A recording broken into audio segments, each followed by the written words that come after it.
There's a lot of stuff going on. All right. Ladies and gentlemen, I'm very excited to welcome you to part 2. Part 2. Is that how we say it? Do? Do? All right. Part 2 of our fabulous Talmud Tuesdays exploration of Tractate Pesachim. This is the tractate all about the holiday of Passover, and the reason why we're studying this now is, as you might have guessed, because Passover is nary a few weeks away. I don't know if I used nary correctly in the sentence, but it is what it is. So, that's... One question. Yes, Marnie. Is it 370-419 or is it 370-419? 370419. No dash. No dashes. Okay, so here we go. Pesachim. Hillel says there's a dash. Shammai says no dash.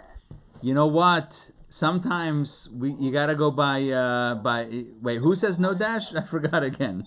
I'm sorry. Okay, so here's what we're learning. We're learning Pesachim, and I want to tell you this. What I'm going to do is, let's mute everybody and unmute yourself. I'm going to mute everybody. Unmute yourself to ask any questions, to add to the conversation. But for the sake of keeping the background noise at a low level, so the default will be muted. Now, I hold in my hands a copy of this tractate, the Steinsaltz edition, as you can see. It's known as, I think it's called the Koran Talmud Bavli, not to be confused with the Quran, that's something else. This is still Talmud, this is still Jewish, and this is still the way we like it. So, here's what I'm going to do. I'm going to share my screen with you in a moment. I want to jump in, I want to kind of introduce what we did last week. Last week we studied the Mishnah and the opening of the Gemara of the tractate. So the Mishnah basically tells us that the evening of the 14th day of Nisan is when we check our houses for the chametz. There's a prohibition in the Torah on Passover. The Torah tells us do not eat chametz.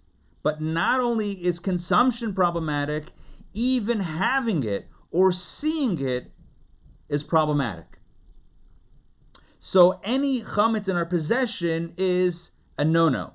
Now, there are ways, which we'll talk about, there are ways in which it can still be in our homes and it's not ours, i.e. if we sell it. But before we get there, this is the beginning of the exploration. So the Mishnah begins by saying that on the eve of the 14th of Nisan, that's when we check our homes for the chametz. The implication being, whatever we find that shouldn't be there, we're meant to get rid of it, as we'll see soon, the next day. The phraseology of the Mishnah uses the phrase ar la'arba asar, translated as the evening of the 14th, but the Hebrew word is ar, and ar usually means light. So the Talmud asks the question, what's up with that? And I'm paraphrasing. Basically says, what's the deal with the word ar, light, being used to mean evening? Evening is not light. Light is not evening. Hey June, good to see you. So, good to see you. So what is the meaning of the word ar? What is the meaning of the word light? And we had an elaborate discussion, or we started discussing it. The Talmud discussed it in a very elaborate way.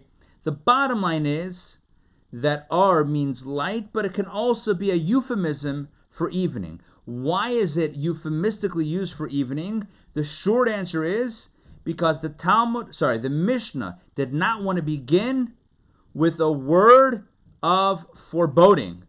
It didn't want to begin with, it was dark, it was a dark and stormy night, and then check your chametz. It didn't want to begin on a dark note. So it begins on a light note. So it says, the light of the 14th, and we know it means the evening of the 14th, i.e. the night before. Even though it's a time of darkness, still it euphemistically uses the word ar. And the Talmud derives a beautiful life principle, and that is, if you have a choice, and even if maybe you don't have a choice, always use nice language. Use uplifting language. Use positive language. Don't opt for the scary, foreboding, negative language. You are hypnotizing me with that eye. I'm getting sleepy. Right, the positivity bias. The Rebbe was an incredible role model of this Talmudic adage and Talmudic dictum, this teaching from the Talmud, which is a person should always speak b'lashon nikiya, with clean words and not negative words, not scary words, not dark words, not ugly words, not evil words. Although I literally just said all these negative words, but the point is to not say them and to use nice words whenever possible. Now, it's possible that a person cannot be clear unless they say the negative word, and then you have to say it. But otherwise, if at all possible, it's always preferable to say the clean word. In fact, the Talmud, as we jump in right now, the Talmud tells us that there were instances where, based on a person's choice of words, the sages of the Talmudic era were able to discern the moral quality of a person. A person that consistently used negative language, something's up. Something's not so kosher with that person, as we shall see right now. I'm about to share my screen. You do not need to have your own copy of the Talmud, although if you do, you can. But we're using, again, the Steinsaltz translation. This is from Rabbi Adin Steinsaltz, who is a scholar who is still alive. He's an elderly scholar. He's a tremendous Talmudic scholar, another scholar in Israel. And we're using his recently published English translation of the Talmud. So here we go. I'm about to share my screen, and you can see it for yourselves in uno momento. All right. Tell me if you see it. You got it? You got it? All right. It works. Now, let's start at the top. This is Pesachim 3b. Remember, it starts on page 2a. So we've done about a page and a half of Talmud. Each page is an A and a B side. So it's 2a, 2b, 3a, and now we're up to 3b. We did about a page and a half last week. We didn't do every single passage. We kind of skipped around or summarized a little bit, but we did most of it. Now let's jump right in. So that's, like I mentioned last time, it's very important. If you have any questions, any ideas, anything you want to share, please unmute yourself and ask. It's not meant to be a monologue. It's meant to be a dialogue. This is Talmud study. It's meant to be interactive. Okay, so let's jump in. The Talmud relates an incident involving the use of appropriate language. This is a great story. There were these two students who were sitting before Rav. Now, Rav was one of the rabbis, but he was such a great rabbi that they just called him Rav, and everyone knew who they were talking about. So, two students were sitting before Rav and were weary from studying a complex issue. Their brains were very tasked with all the study. One of them said, "This halacha we are studying is rendering us as tired as a tired misankan. Oh, tired. The word here for tired. Let's go up to the Hebrew or to the Aramaic. Oh, kadavar acher. Yeah, misankan. So it's as a tired something else, which is a euphemism for a pig. So, like we say, like a chazer. You ever heard the phrase a chazer? A pig. So, in Amalek Zeitin, they used to call it a davar acher, or something else. Like they wouldn't even say the word pig or chazer. They would just say something else. So this one student says, "Oh, I feel like a tired something else, i.e. a pig." And the other one said, "This halacha is rendering us as tired as a tired kid, like a kid goat." Rav would not speak with that student who made reference to a pig, as one who speaks inappropriately is undoubtedly flawed in character. So that was it. He was done. You reference a pig, you're out. It's in Rav's court. Again, the point is not, what one strike and you're out. We can analyze this and whatever. The point is that using negative language or ugly language, or let's say it positively, not using kind language is an indicator of something perhaps negative. Let's continue. The next story is also interesting. The Gemara additionally relates that there were these two students. The bold words are the original words of the Talmud, and the unbolded words are the ones that are kind of making it all work together. That's why it references the Gemara, even though this is the Gemara, the Talmud. The Gemara edition relates that there were these two students who were sitting before Hillel. You see, Steve, here, Hillel, and one of them was Rabbi Yochanan ben Zakkai, and some say, we have two versions of the story. Some say these two students were sitting before Rabbi Yehuda HaNasi, and one of them was the Amora Rabbi Yochanan. So, two versions of the story as far as which rabbi, senior rabbi was there, and which of the students was there. Either way, one of them said, due to what reason need one be careful to harvest grapes in a state of ritual purity by insisting on the use of pure vessels, and one need not harvest olives in a state of ritual purity. Let me explain what's going on here. With regards to ritual purity and impurity, the halacha is, the law is, that something can only become ritually impure if there is some water involved. Now, to be very clear here, water doesn't make something impure. Water is just water. But if somebody touches something and they're in a state of impurity, what helps it transfer is the presence of liquid. Liquid helps impurity transfer. That's one of the ingredients of the transfer of impurity. So what the halacha is, here's the law. If you're harvesting grapes or harvesting olives, there's a different law. So if you're like olives grow on an olive tree, right? Yeah? You heard about the one, there were two olives in a jar and one fell out. The other one said, are you all right? Are you okay? And he said, I'll live. Okay. So, yeah. I can, although you're all kind of, your mics are muted, I feel the uproar, the explosion of laughter. It's actually better because I can imagine it and not hear the sad, maybe, possibly, who knows. Okay, but getting back to this. So if you're harvesting olives or grapes, there are different laws. When it comes to grapes,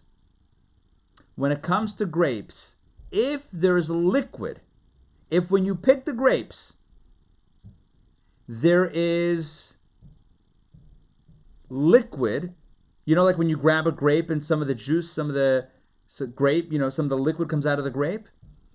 If you are collecting the grapes, collecting the clusters, and putting it into a bowl that's in a state of ritual impurity, your grapes become impure because the bowl is impure and there's liquid. That's it. You're done.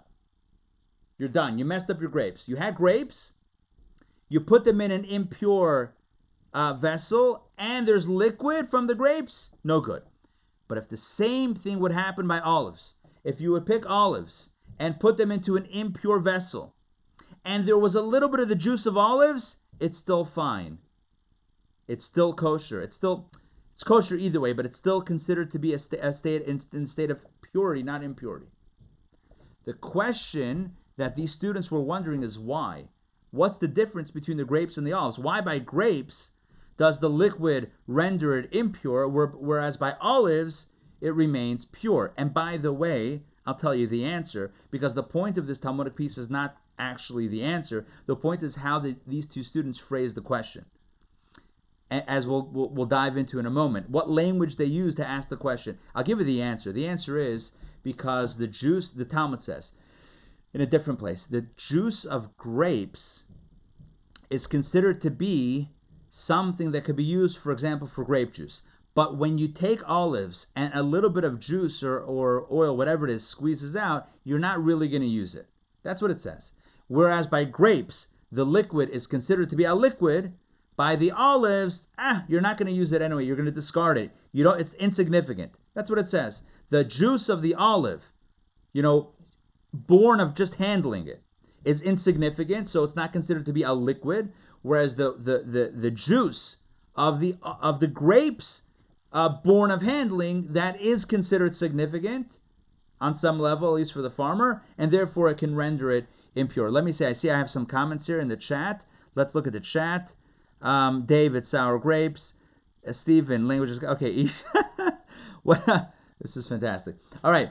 I'm glad I read these. These are fantastic. If you don't know about the chat, so you want to jump into the chat because that's where apparently all the fun is happening while we're studying Talmud. Now let's jump in. What Michael is asking, what about olive oil? Yes, olive oil is definitely considered to be a liquid. The situation that we're dealing with here is that it's, who's the guy with the beard? Me?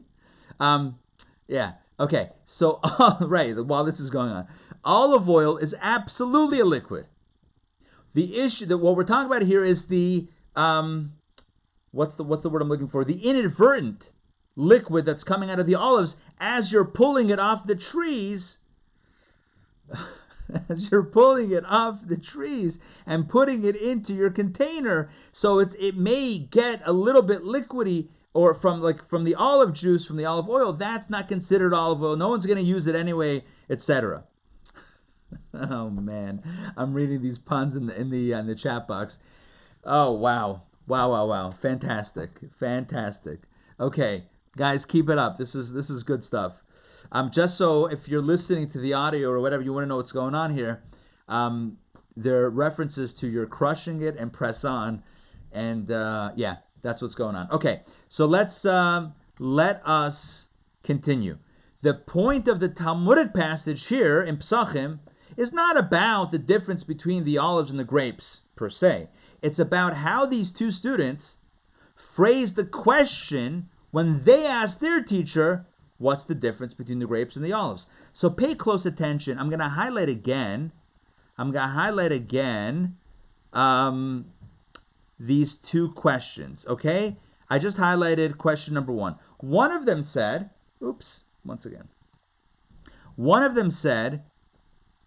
due to what reason need one be careful to harvest grapes in a state of ritual purity by insisting on the use of pure vessels, and one not need harvest olives in a state of ritual purity? Notice in both halves of the question, the phrase that he uses is ritual purity. He talks about purity. And the other one said the same point, only he worded it differently. Here's the second form of the question. Due to what reason need one harvest grapes in a state of ritual purity, but one may harvest olives in a state of ritual impurity? So here the second student used the phrase impurity instead of purity. So the first rabbi, right? The first student says, why is this needed to be done with ritual purity? And that doesn't need to be done with ritual purity. He says purity twice. The second one says, why is this one needed to be done with ritual purity? And that one could be done in ritual impurity. He said the word impurity. Their teacher said, I am certain that this first student who spoke in a clean manner will issue halachic rulings in Israel. And the Gemara adds, and it was not even a few days later that he issued halachic rulings in Israel. In other words, he saw the greatness of the individual who was so careful to speak in a clean manner that he said, I know that this student is going to become a great leader amongst the Jewish people. Okay. With me on this? The moral of the story is, speak nicely. We got to do the next story, which is fantastic. The Gemara relates an incident involving the use of appropriate language. Here we go. Here's another story. There were these 3 priests who walked into a bar. Oh, wait, sorry, that's the wrong story. There were back to the Talmud. There were these three priests in the temple, each of whom received a portion of the showbread divided among the priests. Let me give you a quick rundown. Every week in the Holy Temple, they would have a stack of 12 loaves of bread placed in the building of the temple called the Kodesh, the Holies. And the bread was miracle bread, not Miracle Whip. That's what you put on bread. This is miracle bread that stayed fresh the entire week and never spoiled the whole week. At the end of the week, new bread was put on, the old bread was taken off, and the old bread, i.e. the bread that had been sitting there for a week, was divided amongst the Kohanim that served during that week. So the Kohanic families, the Kohanim were they had shifts and they worked for a week at a time. So the shift that left, they would take a portion of the showbread. Now you can imagine 12 loaves of bread divided by a whole shift of priests. It's not going to go that far. Everyone gets a little bit of bread, right? How much bread, you ask? Here we go. There were these 3 priests in the temple, each of whom received a portion of the showbread divided among the priests. Back inside. Since there were many priests, each one only received a small amount. One said to them, I received a bean-sized portion. And one said, I received an olive bulk. And one said, I received a portion the size of a lizard's tail. Yeah, which of these don't match the other? One says like a bean. One says like an olive. And the other one says like the tail of a lizard. There you go. All right, they investigated the background of the latter priest, who used the imagery of an impure creeping animal, i.e. a lizard, and they found a trace, a shemetz, of disqualification in his background. Look at that.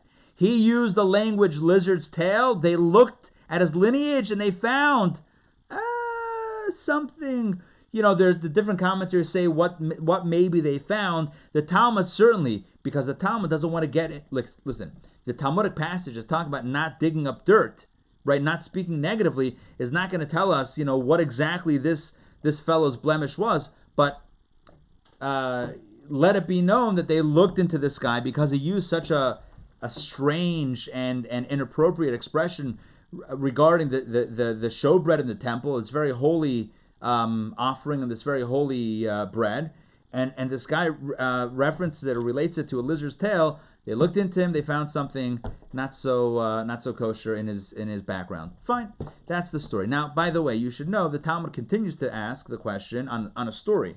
Right, the story was brought in the Talmud to teach us the importance of speaking nicely and not speaking not nicely.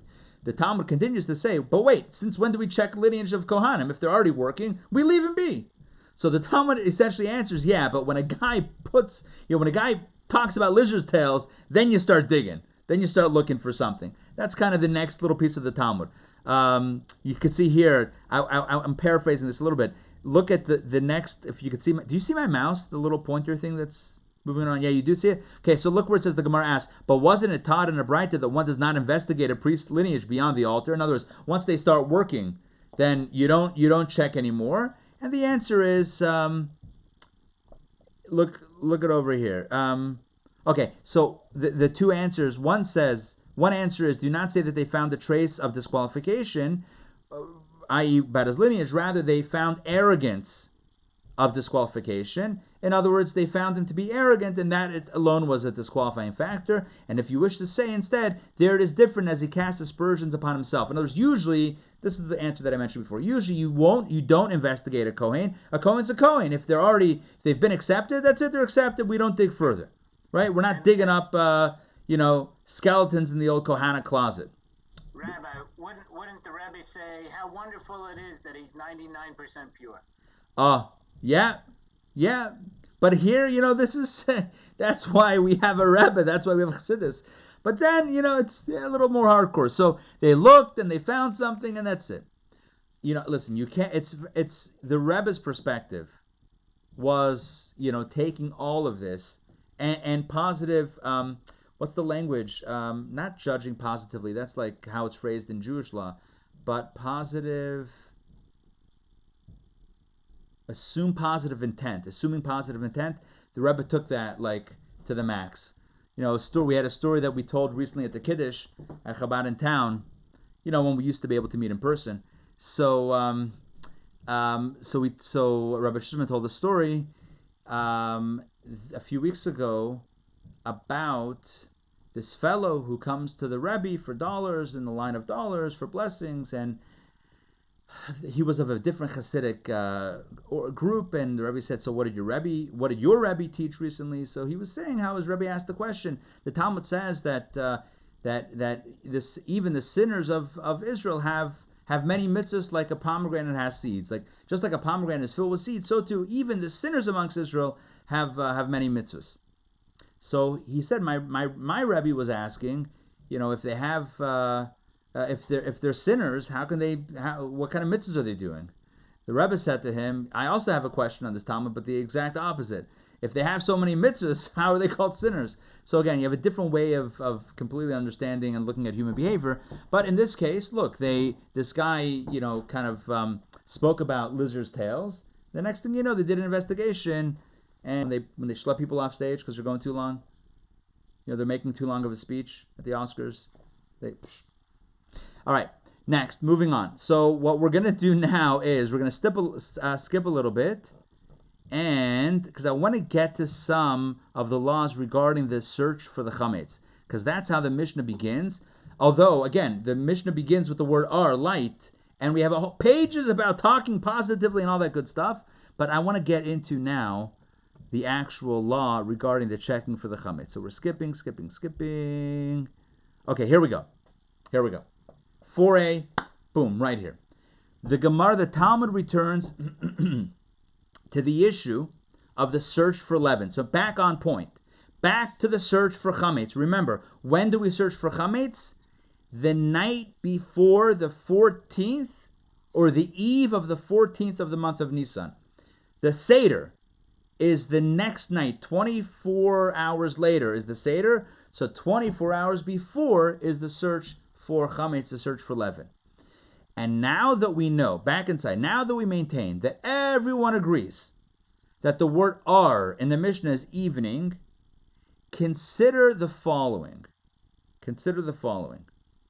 After all, both according to the opinion of Rabbi Yehuda and according to the opinion of Rabbi Meir, who disagree with regard to the deadline decreed by the sages to remove all leaven, it is prohibited to derive benefit from leavened bread by Torah law only from the 6th hour of the day and onward. And if so, let us search for leaven at 6 hours of the day and eliminate the leaven at that point. Let me explain.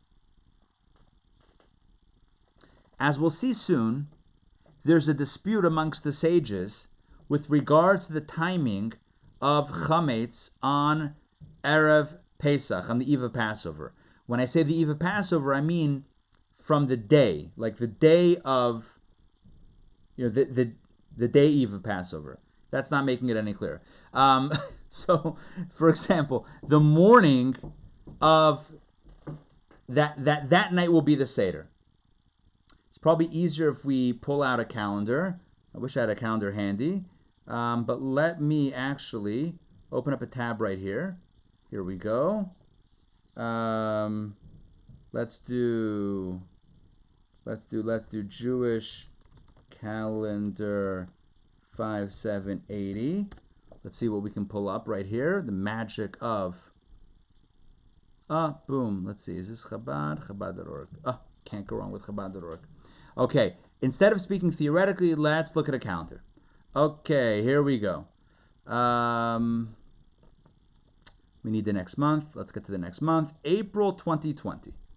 Nisan 5780. Here we go. Now it's no longer theoretical. Now we actually have dates. Okay, the Seder is going to be Wednesday, April 8th at night. You see that where where the little hand is?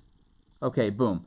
April 8th at night is the Seder. Why? Because the next day is the 15th of Nisan, the 9th, and that's the eve of the 15th, i.e. the 15th starts at night, so it's Wednesday night. When do you check for chametz? You check for chametz the night before. Right here. Tuesday night is when we check for chametz because that's the eve of the 14th. So you check Tuesday night. Now, here's the question. You check chametz Tuesday night. What happens with the chametz that you find? Right? And what happens, what do you do with it? When do you get rid of it? When do you have to stop eating it? All of that happens Wednesday morning. Wednesday morning. But Wednesday morning when? When's the last time I can eat a bagel? What time? When? Wednesday when? Give me a time, right? So the Talmud is about to get into that. What time? When's the deadline? Up until when can you eat chametz? When do you have to get rid of it? When can you no longer own it? All of these time periods That's what's going to be discussed. The question right now in the Talmud is very simple. The question is, if according to, let's go back to the Talmud, to the page of the Talmud. If according to both Rabbi Yehuda and Rabbi Meir, Yes.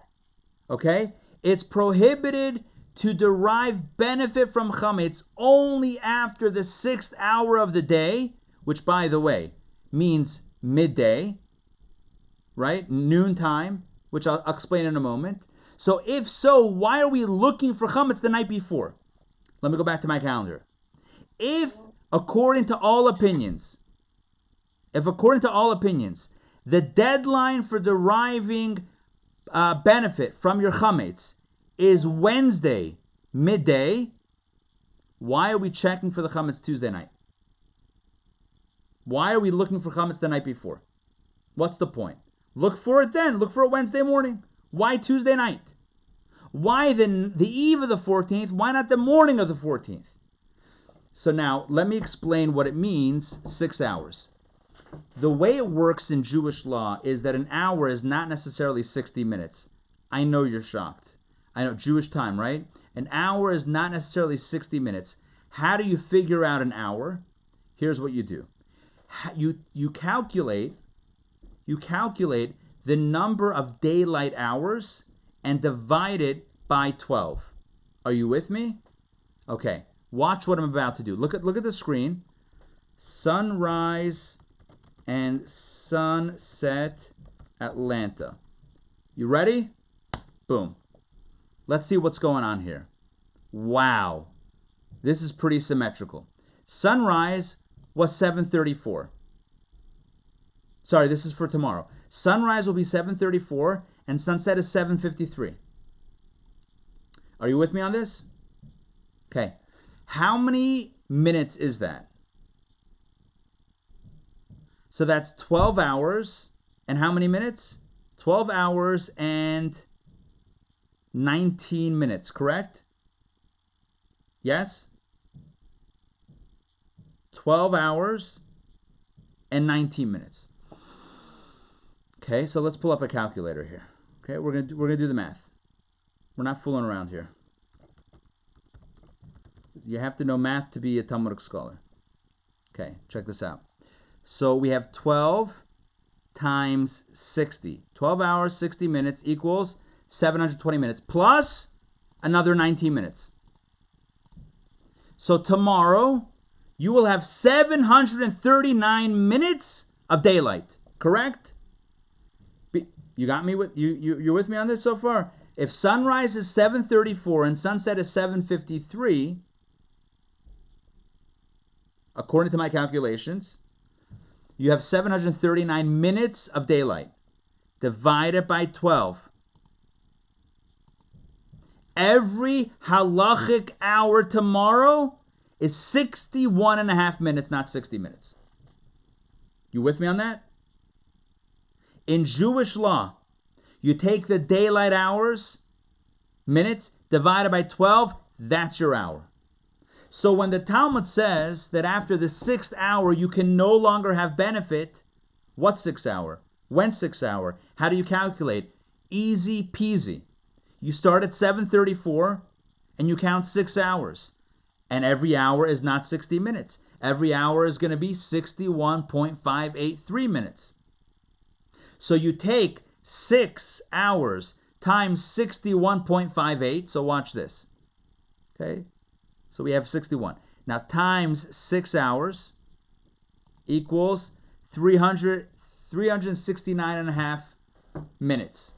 So if you take 7:34 in the morning, 7:34 a.m., and add 360-ish at all, did I lose you a calculator? Sorry. So basically, here's what I want you to know.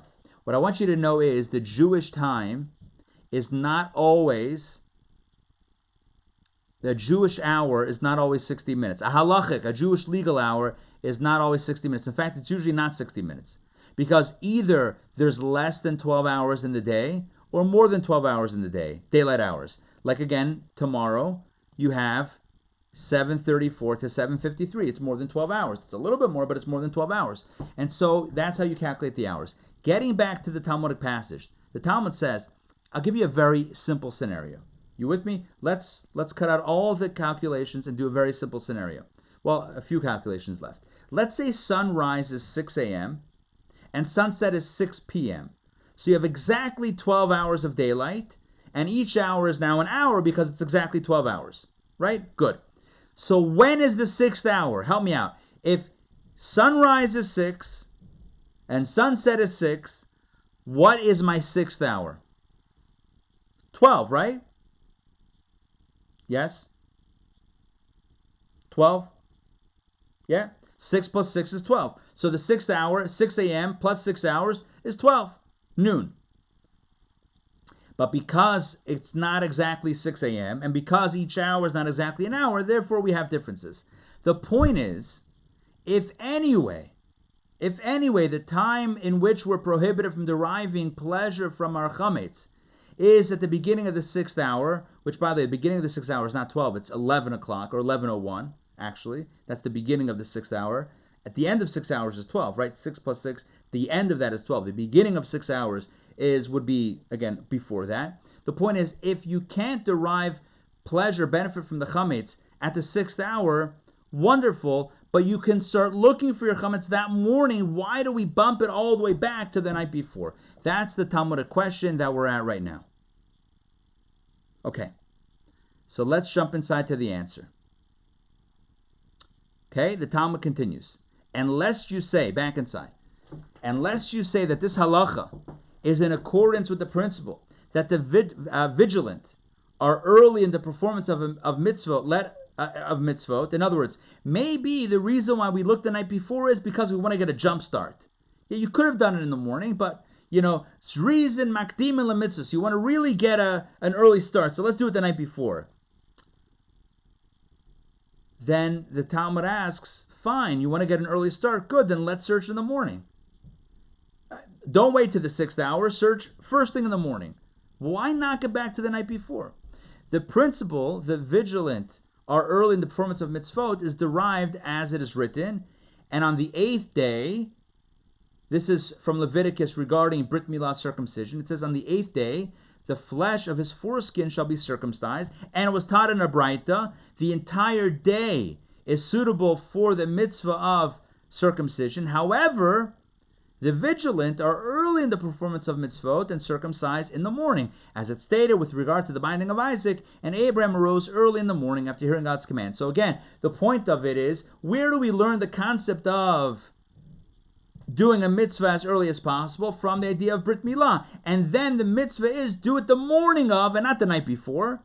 So the question is, why when it comes to searching for chametz, even if you want it to be as early as possible, it should still be as early as possible on the day of the 14th, not the night before. So again, pulling up my calendar to reference in an actual date, the Talmud's question is very simple. Why are we looking for chametz the night of April 7th? We should do it first thing in the morning on April 8th, and you still have 6 hours to get rid of it after that.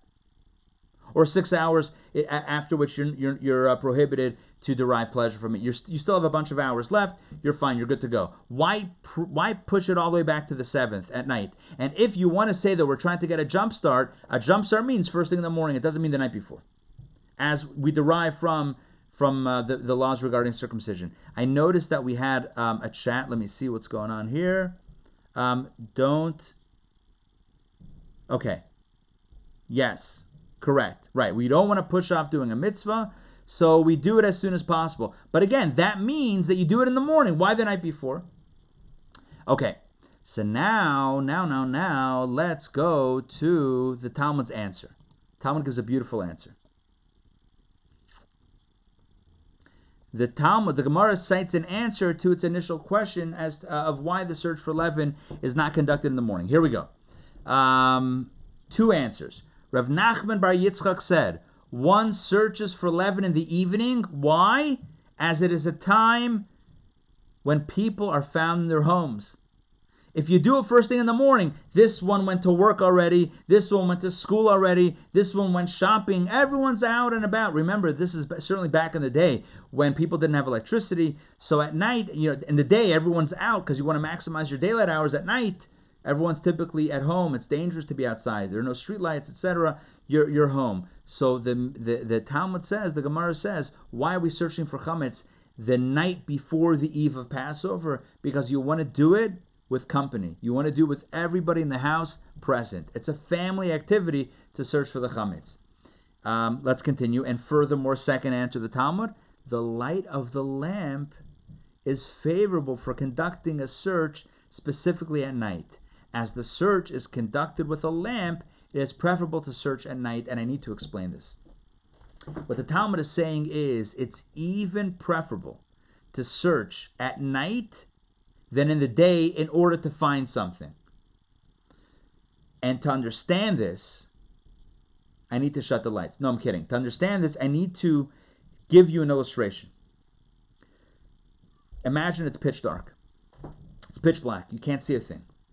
And all you have in your hand is one candle. And its glow is limited. It only illuminates right around the candle. How carefully are you searching?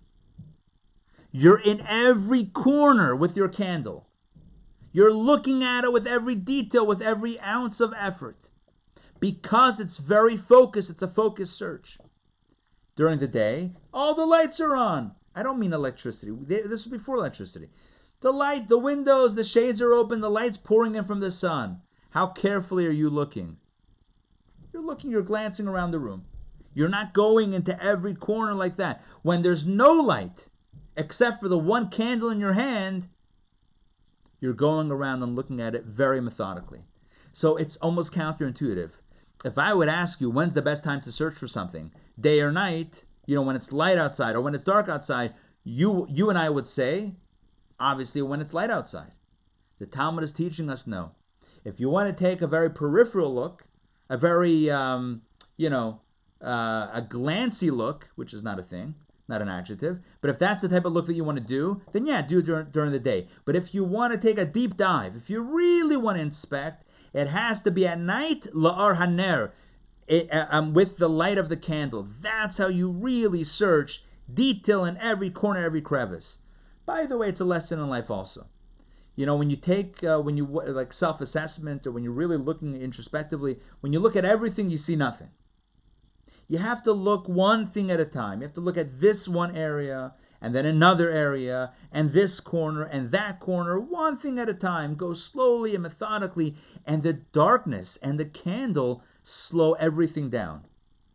When it's light everywhere, things become very generalized. When there's no light, and all you have is a little candle, it slows it down, and the slowing of the process allows us to go a little bit deeper and truly arrive at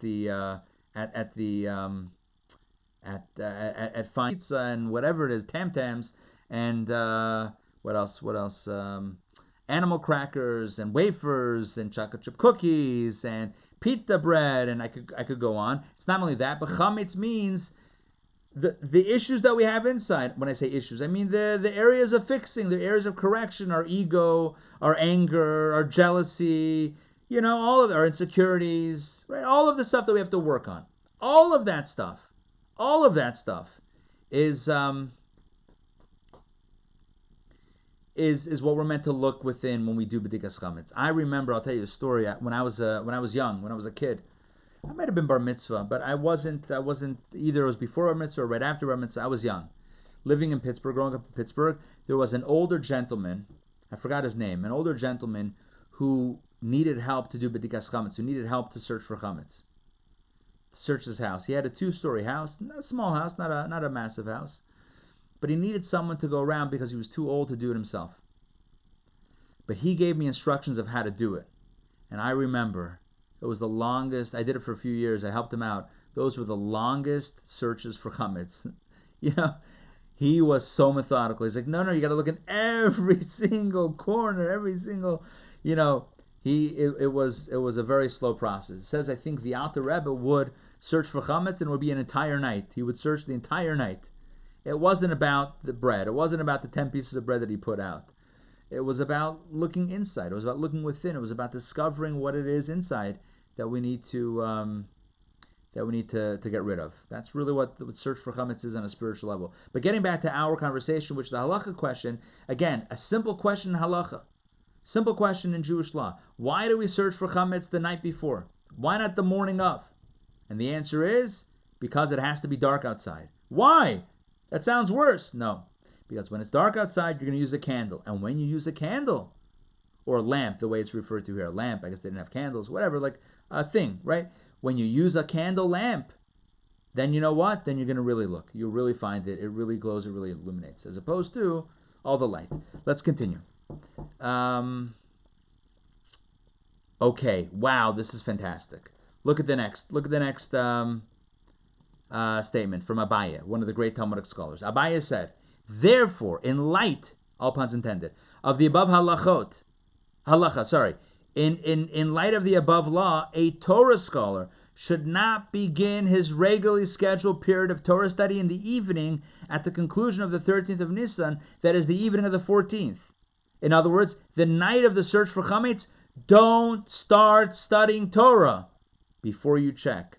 Why? As perhaps he will become engrossed in the halacha he is studying and will come to be prevented from performing the mitzvah of searching for leaven. In other words, since it's supposed to be done at night, but also what happens at night is people study Torah, so the Talmud says, good advice, don't begin your Torah study until you've already searched for your chametz. Because if you start studying Torah, you're going to get carried away. The next thing you know, it's going to be the morning, and you'll have missed your opportunity. So if we didn't know that it needed to be at night, if it could also be the morning of, fine. Even if you miss it the night of, you'll do it the next morning. But now that we said it needs to be done specifically at night, Abaye therefore says, don't forget to do it. Set your alarm, set your iPhone, set your Android, set your Apple Watch. Call 411, I don't know if that still exists, and have them call you. Go to a hotel and have them call you from the front desk. Make sure, don't study Torah until you check your chametz, and that's how it rolls. Make sense? Yes? Okay, let me pause here for a moment. Any questions on any of what we talked about thus far? You can unmute yourself and ask away. Anybody? Questions, comments? I have a question. Yes. So going back to the story of the... 1 second. Hey, Karen, just saying hi. Hi. Hey, all right, go ahead. Okay. Going back to the story of the Kohanim, that it's not a coincidence that story is interjected in this search for chametz. And so I'm just wondering if that's a bridge, if you use kind of the spiritual connection of chametz and right. looking inside and looking in the darkest, deepest places of our own, our own exile and our own ego. There's got to be some bridge there because it's not there by accident. Yeah, I think that's a fantastic point. I think I love that idea, and I'm also thinking, it's a good question to ask somebody, like, in those dark spaces, what comes out, right? In those moments of, like, what comes out? Is it a lizard's tail? Is it something else? What comes out in conversation? And that's how you can tell where somebody's at, what they're thinking, where they are, where their head is, right? It's in those moments of, casual conversation, when maybe not even the introspective moments, but in the moments of, when people are not necessarily on guard, that's when things might come out. That's when you might be able to find out insight. And the point of the bedikas chametz, the point of searching for chametz, like I said, is not just to clean the house of leaven, but to clean the inner house, to clean house internally. It's all. It's about the self-repair. Yeah. We started with being about meticulous in language, and this is about being meticulous in deed. Love it. Yes. It's all about cleaning up shop. I love it. Okay, let's get into the next law. Take a look at this. You're going to love this. Such a good question. The Talmud asked this question. Before we get inside, don't look at the text. I mean, you can, but listen to me rather. Just because No. So the question is like this. If you own a house, right? Now, not the year of the corona. In a normal year, when people can travel, safely and freely, right? Let's say you have a house in Atlanta and you're going to Florida for Passover. Florida, right? And somebody else is going to rent, you're renting someone's house in Atlanta, in Florida. Someone else is going to rent your house in Georgia. So here's the question. Who has the obligation to search your house for chametz? Who searches your home? The night of the 14th, who's supposed to do it? The owner or the one who's leasing the house? So here we go. By the way, it's not only if you go away for the holiday. You know, let's say a more traditional sense. You own a house, but you don't live there. You rent it out. So who has the obligation to check for chametz? The owner or the renter? Let's jump inside. They raised the dilemma before the great Rav Nachman Bar Yitzchak with regard to one who lets a house to another on the 14th of Nisan, which is the eve of Passover. Upon whom is it incumbent to search for leaven? Oh, no, this was like my example. I'm sorry. It was like my first example. So, again, you own a house in Atlanta, you're going to Florida, someone else is taking over your house for Passover, Mazel Tov. You have Cheerios in the pantry, and you may have bread somewhere on the counter, whatever it is. Whose obligation is it to look for the chametz? Is it yours as the owner, or is it the new guy who's now renting it, and now for all intents and purposes for the next week and a half, it's his? So, that's the question. Is it incumbent upon the lessor? The lessor means the owner, correct? Yes? Yes. Is it incumbent upon the lessor, in other words, the one who's leasing it out, to search for the leaven as the leavened bread is his? It's his bread. Or is it perhaps incumbent upon the lessee, the one who's leasing it now, to search as the source of the prohibition is in his domain, house for Passover? Who is obligated to check, you or him? You, because it's your chametz. Go ahead. I'm going to get it wrong, but who wants to be known as a crummy landlord?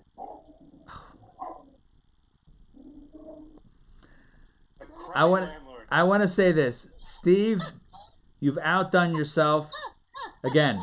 Sometimes, your jokes are a little bit stale, but this, but that one was great. That one was great. Not crusty at all. Okay. Yes. All right. Yes. It's a lot of fun over here. Okay. Let's see is my vote. Let's see what? The lessee, the person renting, is my vote. Okay. You're actually getting back to the Talmud. All right. Fine. Okay. If you insist, let's jump back into it. Okay. But you lease a property, you lend a good with the presumption that it's fit for use. Okay. Good. All good points. Let's look at the Talmud. He answered, Rav Nachman Bar Yitzchak answered, come in here and answer from a Braita. Oh, I love it. So the way the Talmud wants to do this, the way the Rabbi wants to do this is using another source that might shed light on this question. So he used the example of a mezuzah. So he says, listen to another teaching. With regard to one who lets a house to another, the obligation is upon the lessee to affix a mezuzah for it. So, simple case. If you are renting a home, if you lease a home to someone else, so they're renting it from you, who puts up the scroll?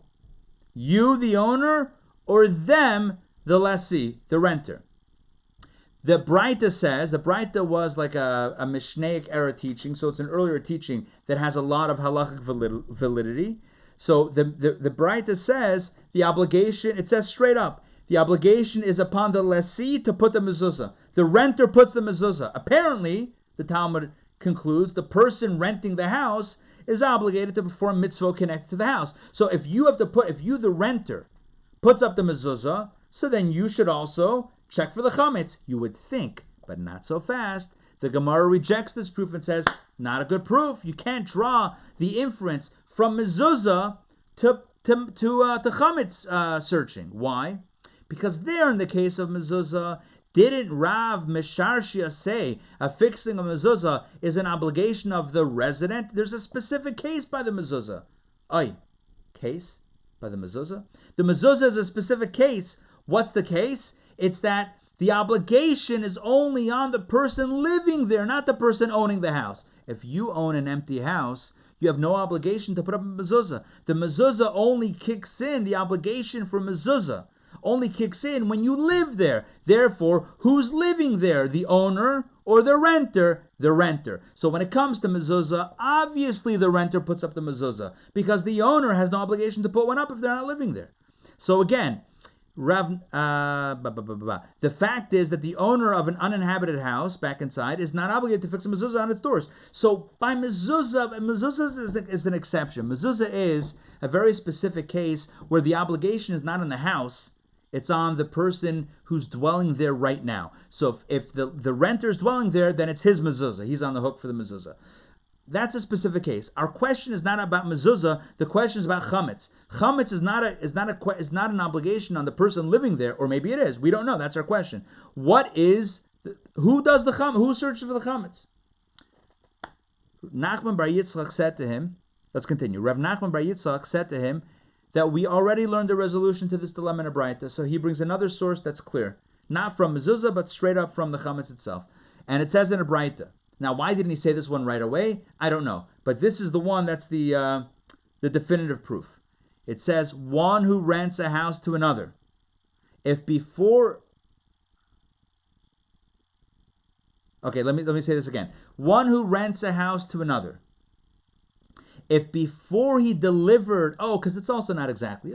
but it's good enough. One who rents a house to another. If before he delivered the keys to the renter, the 14th of Nisan began, the obligation is upon the lessor to search for leaven.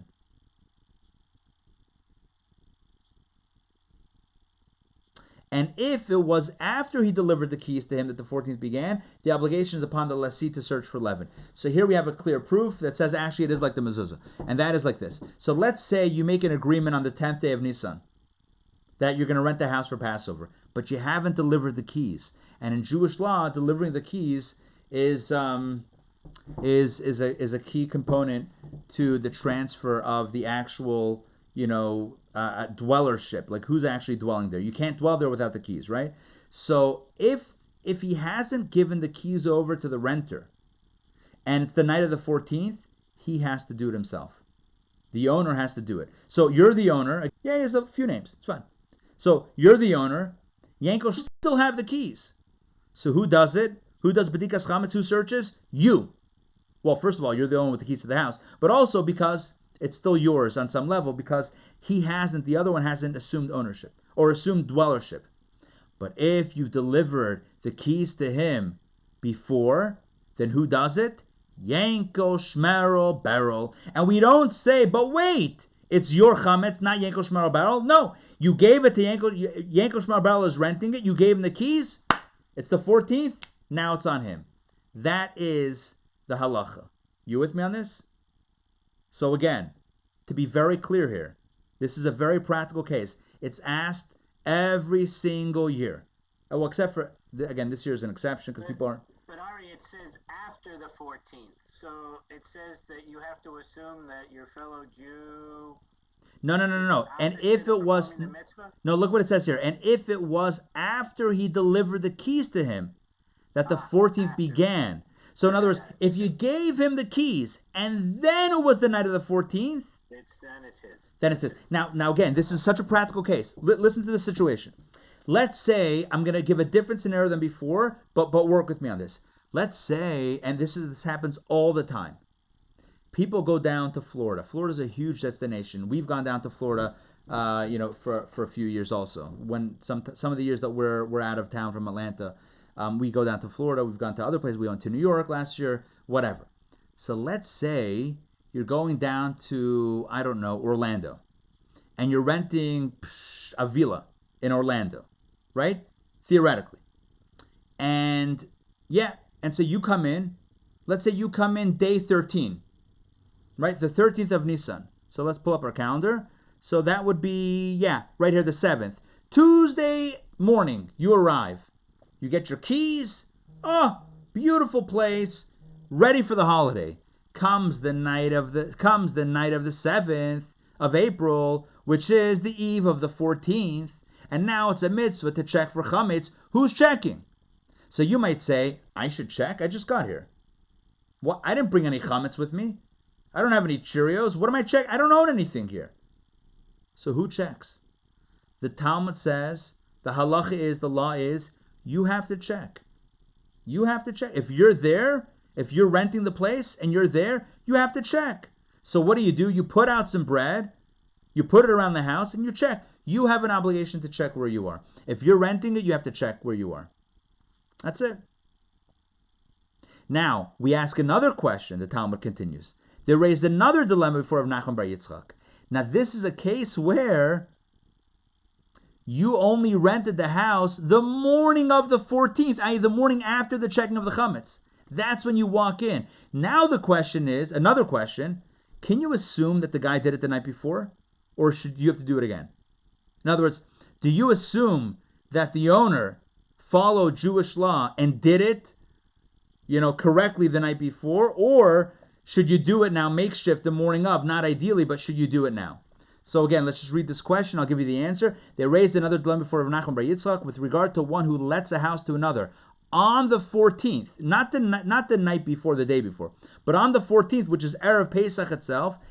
Is its presumptive status that it has been searched, or is it not its presumptive status that has been searched? In other words, you walk in the morning of the 14th. Now, the search for the chametz was the night before. Do you walk in and say, I'm sure he did it? Or do you do a makeshift the morning of? Not ideal, but you got to do it anyway because it wasn't done. So better late than never. What's the deal? Now, the Gemara asked the obvious question, what's the practical difference between these possibilities? Just ask the owner. Let him ask the owner of the house. Like, who cares? Just ask the guy, did you do it or not? The Gemara responds, the situation here is where the owner is not here to ask. The dilemma is whether or not to impose upon the renter to search for the leaven. What's the halacha? So the Gemara, it's amazing because in the times of the Gemara, it was a stronger question than it is today. We know with Airbnbs, you can rent a house and have zero interaction. Whatever. I guess there is a way to communicate, but it's possible to rent things remotely and maybe not be able to find out the answer to that question. Did they do b'dikas chametz or not? Did they search for the chametz or not? And so, in the times of the Talmud says, just ask the guy, and we have to say, no, the guy's not around, and maybe that was a far-fetched scenario. Today, we can understand, the owner's not around. You're dealing with an agent in between, and you don't know if the owner did it before or not. And there's no way to get in touch. He's in the Bahamas. They're gone. They're out of touch. Ooh, cell phone's off. So now what? What do you do? You're stuck. It's now, getting back to our calendar, let's just put it in an actual timeline. So it's now Wednesday morning, the 8th, the 14th day of Nisan. You walk in 8 a.m., to a house that you're renting for Passover. What's the status? Checked or unchecked? Ask the guy. You can't ask the guy. He's not around. What's the presumption? We don't have time to go into the Gemara, into the entire discussion back and forth. The conclusion is... Hold on, let me just confirm. The conclusion is... Here we go. With regard to all houses on the 14th, their presumptive status is that they have already been searched. That's what it is. You assume that the Jew followed halacha, that they followed Jewish law, and he did it. Now, if he tells you that he didn't, then you know. But if you don't know, assume the best. Assume the positive, that it was checked, and you don't check it again. So what's the final note of tonight? It's assume positive intent. So we come, right? We're coming full circle. All of the themes are about positivity. Speak positive. Be introspective. Look at the things that we have to repair, but from a place of positivity, with the light of the candle. And if it's in your possession, you got to search for it, even if you're the renter. And if you don't know, assume that it was done. And that's how we conclude tonight's session. All right, we have another... How many more sessions do we have? Thank you. So just a little bit of looking at the calendar. What's today? Today's the 24th. So next Tuesday is the 31st, and then the 7th. So we have another 2 sessions for this. Oh, actually, no. The 7th is going to be the night of checking the chametz. So we have 1 session next time, and then the week after that, the 7th, is when we're actually going to put into practice what we're talking about. We're going to look for the chametz, and next week I'll make sure that we talk in a very practical way about how to do it and how to even have fun doing it. So we'll explore that and how to not burn down anything that shouldn't be burned down while doing it. So join me next week, same bat time, same bat channel for Talmud Tuesdays, 8 p.m. Eastern Standard Time. Okay. Any questions before we close out? Questions, comments? A Zoom Seder, since it's a day of no work from the first and the last day of Pesach, then a Zoom Seder. No, we can do a Zoom model Seder. Assuming we can find model. I don't know. I mean, we have to, but we could do theoretically like a mock Seder beforehand, but the actual Seder, no. Also, if we do it on Zoom, it's going to go too fast. I sent you a halacha that came from one of the Israeli sites this morning. Yeah. And they're saying that it might be kosher if you turn it on ahead of time. Wait, I didn't see that. You sent it to me? I sent it to you, yeah. I got to look at that. Okay.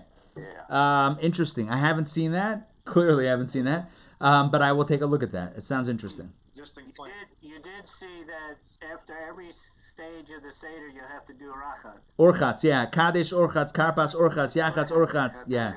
That's the joke. Step 2 is washing the hands, but you do that after each step this year. Yeah. I'll tell you this, but Corona, since it's a beer, is not kosher on Pesach. So buy... No, horrible situation. So everyone should have health, and everyone who needs a refuah shlema, healing, should have a healing, a full healing, a very quick healing, and we should only have good news from here on out. It's great to see you all. Tomorrow, noon, 12 o'clock, we have Power Parsha. Tomorrow night, 7:30, Passover boot camp / Torah studies, 7:30 p.m. tomorrow night. Be there or be square. All right, we'll see y'all. Take care. Laila Tov. Laila Tov.